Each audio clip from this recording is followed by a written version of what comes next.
Hey there folks, how's it going?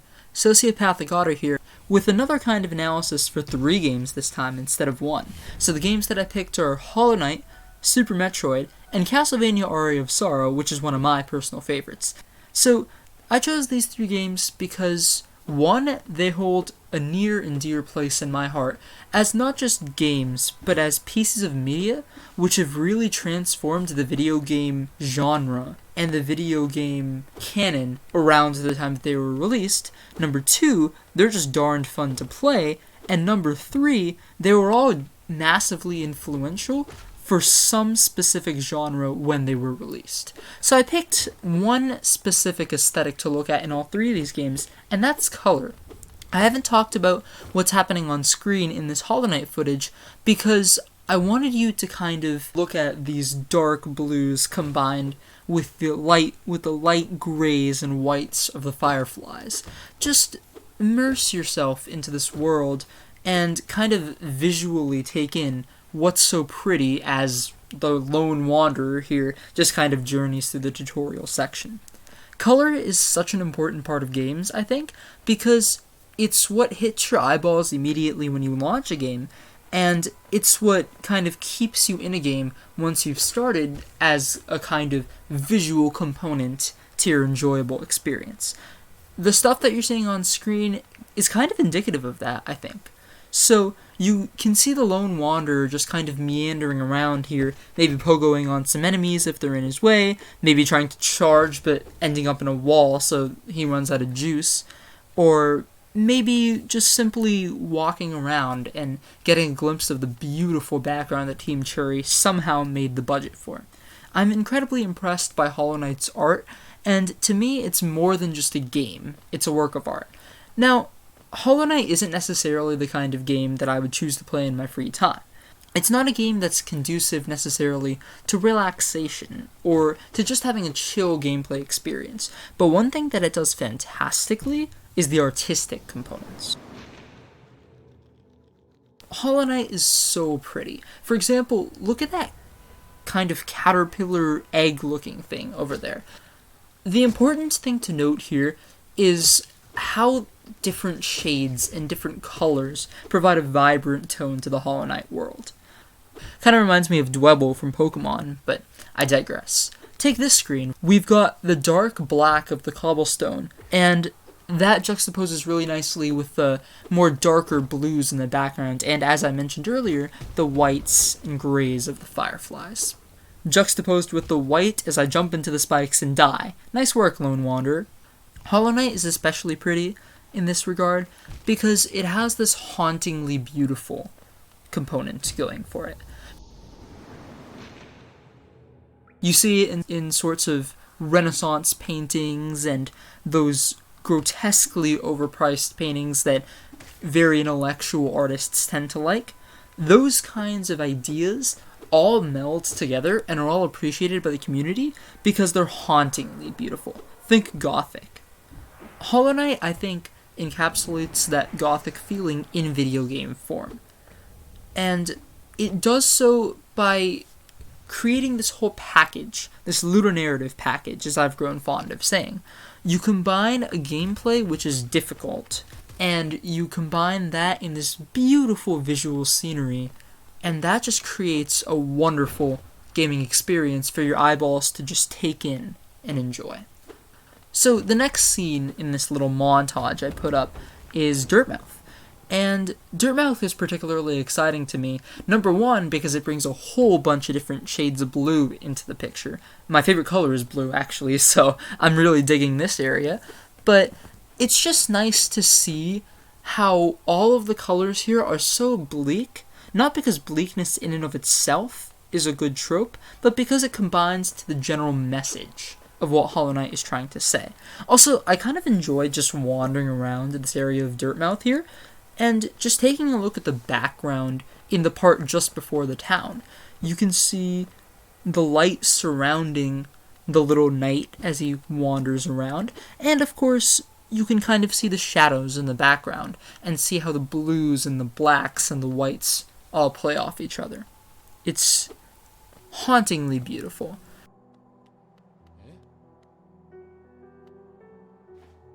I was curious about the shade mechanics. So, I could talk about the gameplay significance of the shade for quite a while, but I think that's a topic for another time. Essentially, when you die in Hollow Knight, your shade comes out and you've got to kill it to regain your money, your geo, and whatever semblance of pride the game has left you with. However, I keep dying many, many times, and you have so many different shades of black going on. Yet each different shade of black in this scenery gives you a specific kind of vibe. So the blacks in the background make you think, oh boy, this is a foreboding, menacing kind of dungeon. The black version of the shade makes you think, oh boy, I've got to fight against my shadow, and it brings to mind the Carl Jung type archetype. And all of these different kinds of ideas just bounce around each other, but they all come back to one central point, and that's color. Its aesthetic package is more conducive to a work of media like film or even books, more so than video games. Hollow Knight does a fantastic job using lush colors and beautiful backgrounds to bring the player to a whole new fantasy, grotesque world, but another example that I think beautifully uses color is Super Metroid for the SNES. The way that it uses frightening, somber background colors and juxtaposes them with more pressing and more urgent foreground colors is something that really caught my eye as I played through the beginning of the game's structure, and it really fascinated me as I went through the opening arc where Samus goes to that first world, fights Ridley, and then eventually goes to the first part of the game. It really caught my attention how the use of color kind of contributed to the vastness of space demonstrated in Super Metroid, and the more bleak feeling that comes from Samus' solo mission to exterminate whatever monsters there may be. The game aims to contribute this kind of creepy and sensationalistic tone as Samus goes through this very creepy, very almost abandoned atmosphere, and she's on a solo mission. If she dies, she dies. For example, take a look at this screen right here.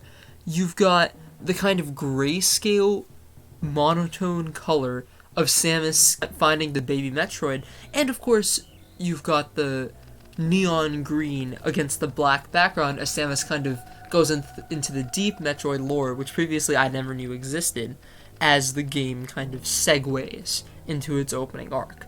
It's always interesting to me, the use of color to kind of set a tone early in a game, because that's when you really capture a player's attention and transport them to another world such that they'll enjoy your piece of media. In this particular set of scenes, I find myself perpetually entranced by the black and white contrast between the foreground and background, and as I said before, the neon green text against the dark red, glinty blue, and dark black of the background is also another aesthetic medium that the game kind of uses to convey this jarring and uncomfortable tone. Of course, there isn't very much to say for this very opening part, where Samus is essentially just flying to the planet and trying to clean up the work from her past mission, but it is striking to me how the use of color in contrast, not just the use of color in visuals as we saw in Hollow Knight, is something that really marks this game's graphics. Take a look at this screen, for example. This was part of the screens that really influenced me to take a look at color in Super Metroid. You've got a pure blue background with some grays, some blacks, even some lighter shades of blue mixed into there to kind of make the darker blues seem even more somber somehow. Against that, Samus's yellow and red suit almost seems contrasted in such a way that it really pops out to the eye. The game really wants you to feel alone. Indeed, right here you've got a dead body of a scientist, probably, who was doing something with the Metroids and then got slaughtered for it. There's also a couple more scientists on the right, just to give that previous corpse company. It was a very jarring way to segue into Ridley, and indeed the more creepy, the more gothic atmosphere of Samus's mission. In this room, we've got a similar contrast, although there's a little bit of purple mixed in, which I really appreciate. It adds some depth to the blues and the yellows that we see contrasting in the foreground earlier. And then, of course, Ridley shows up, which is definitely not a welcome addition in my book. The Metroid, of course, adds a little bit of green to it too, and it's interesting to me almost as I look at this color analysis that there's a meta-analysis hidden underneath it. You can see that Samus is trying to save the lighter parts of the screen, the Metroid, and as the screen fades from blue to red in this runaway sequence, it strikes me that color can actually have a thematic meaning more than just an aesthetic meaning in this game. Indeed, a lot of games have a metric by which you can kind of look into their mechanics in a way that perhaps the developers weren't quite intending. That being said, as I look at this screen, which is filled with reds and yellows and actually fits the colors of Samus' suit rather than contrasting it as before, it strikes me that this use of color is actually perfect in conveying the tone that Super Metroid specifically wants to set at this point in time. As I do some pretty cool looking wall jumps over here, I think it's interesting that the screen starts off really red and then gradually fades in color until Samus escapes to safety. That use of color is not used, generally speaking, to define a specific tone. Instead, it's used to almost guide the player as a pseudo gameplay mechanic to say, here's how you get to safety. It's been said that red is a color that invokes emotion in people. It's a color that makes the human mind, the primitive human mind, supposedly activated. And I find it fascinating the way that Super Metroid uses these colors sequentially. First there's calm blue as Samus does some investigation, then there's a fiery red as Samus needs to ditch her investigation. Finally, on this screen, you can see we've got some grays, whether they're light gray or dark gray, and it's just dull. You're left in this world with no backup, you have no support, and you have one mission. The life of a bounty hunter is said to be incredibly harsh and incredibly unforgiving, and this game hits that tone perfectly. There's a lot of contrast and color, and that segues from not just outside where Samus' ship is, but also inside this cavern here. There aren't actually any enemies here yet. You have to hit some sort of trigger all the way down at the end of this place before the enemies show up, but nonetheless, it's still an interesting area to kind of take a look at. The doors themselves have relatively light shades of hatches, and I find that interesting because players' attentions are just drawn towards those doors. Whenever I go through Super Metroid, whenever I see a new door, I think, oh, that's interesting. What's behind it? What new treasures am I going to find there? This room in particular kind of simulates the same sort of vibe that we saw at the very beginning where Samus was performing the evacuation sequence. It has the same kind of room layout, the same kind of color structure, and the same kind of intensity in Samus' adventure. And here, it actually ends up creating a kind of vibrancy to the Super Metroid world. As we see Samus navigate through each individual door and go through each individual hatch, we kind of understand the world of Zebes, whatever the pronunciation is. We understand the world a little more deeply. Each room has its own specific and particular color, and as we go through each room and experience the gameplay loop as the designers intended, we kind of see each color as a distinct sort of land, as a distinct sort of mirror. And I find it fascinating not just to look at color or in a meta-analysis kind of fashion, in the sense that you look at how color impacts gameplay or how color comes together with other colors, but you also look at it in a more holistic and artistic way, I think. If you look at how the color changes from room to room, it's interesting to me that it creates a world in Super Metroid. It's not just a series of dungeon rooms as one might see in an NES version of Castlevania or a more sequentially based platformer like Super Mario Bros. Indeed, we've got a whole cohesive world here, even with lore as we saw at the very beginning, and the fact that we see such detail and such precision coming together in a beautifully melded package is, to me, a use of color that's different. Super Metroid manages to convey the use of color in an almost time-lapse and sequential fashion that creates a world for Samus to explore. The final game in this array of games that I've taken a look at to kind of see how color impacts their media is Castlevania Aria of Sorrow, a game that's personally very dear to me. It's kind of an unusual pick, I think, because it uses very pixelated, very spritey kinds of graphics, and even though it has very nuanced backgrounds, may not necessarily come to mind when people think of highly graphical and highly beautiful sets of games. That being said, I think there's a contradiction there, because Castlevania Aria of Sorrow has a beautiful presentation, especially for being a GBA game that was released in 2003, and I think the detail and the love that it puts into its backgrounds and its enemies kind of elevate the sprite-based nature of the game, and generally make it interesting to look at from an analytical perspective, as well as to play from a casual perspective. In this beginning scene alone, we've got some interesting white-on-white text, which I actually hadn't noticed before, but the background is purely and blissfully beautiful. I especially love the way that the bat kind of descends into the sun, and then the castle pirouettes out. It's a scene of great beauty for me, probably distorted by the fact that I really like the game, but also a very pretty use of color to introduce us to the world. We've got some opening cutscenes here with Soma Cruz, the protagonist, and Genya Arcado, a really shady guy in black. He's actually Alucard from Castlevania Symphony of the Night, for those so inclined to find that interesting.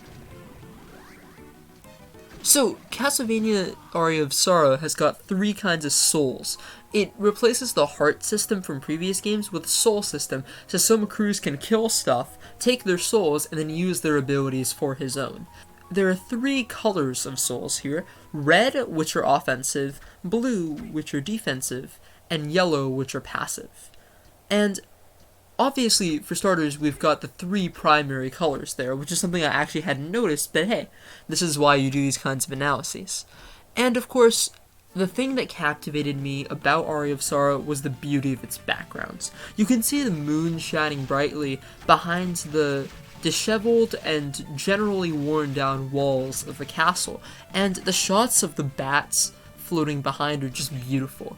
The color contrast here is something that's incredible to me because of the way that Aria of Sorrow does it so elegantly and yet so tastefully. It doesn't take away from the scene of the corridor at all. You've got the moon shining and the bats glowing, and there's a dark and light and dark contrast that's done beautifully.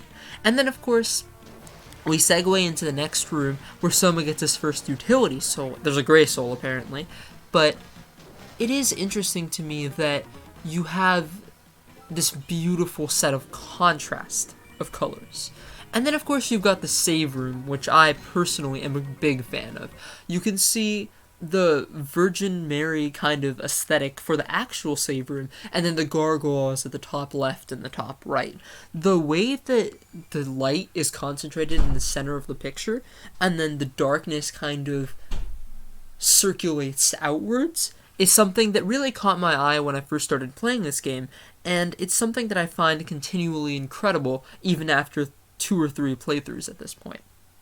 It's true that Soma and the mobs are pixelated, but I think that's actually what adds to Aria of Sorrow's flavor as a very sprite-based and relatively old game, 17 years old at this point actually. You can see the gothic architecture of the castle, and even though Soma is spritey and looks like he'd be in some sort of 05 or 06 Sonic Flash game, it's actually offset by the fact that the models are so pretty. The first boss, Creaking Skull, actually exemplifies that. It's sprited, that's true, but it has incredible detail. Even the small little details, like the white spot on Creaking Skull's head, or the contour of its skull, or indeed the moon and the trees against that beautiful, beautiful backdrop. Those little details really get me as I play this game.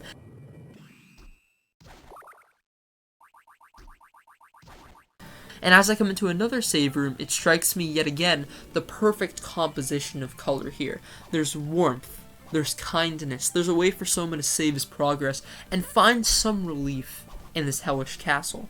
And then he goes right back out into the corridor. Of course, the corridor itself is relatively gray and relatively dull. A lot of the castle is actually very vibrantly colored. There's an area called the arena, which makes use of brilliant reds and brilliant oranges, and there's an area called the floating gardens, which aptly makes use of dull greens and pastoral blues in a way that makes one reminiscent of a garden itself.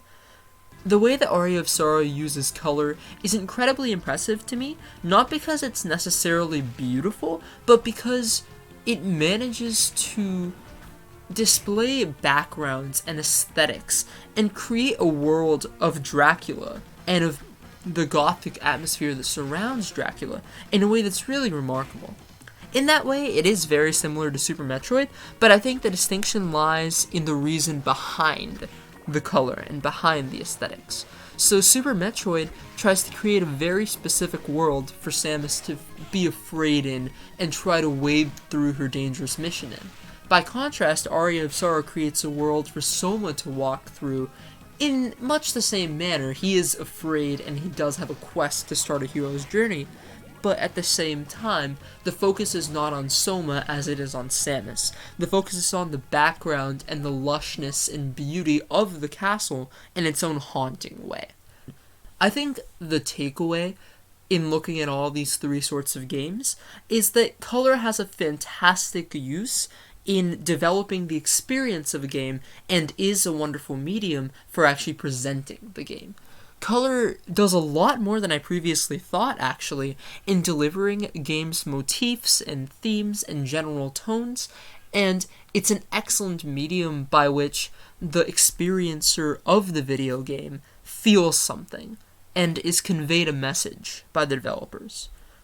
It's a tool that I actually find inspiringly and artistically useful, and I think these three games are excellent case studies to show how games can encode deeper messages in subtle ways, and that makes us better video game players and, dare I say it, better appreciators of art in general.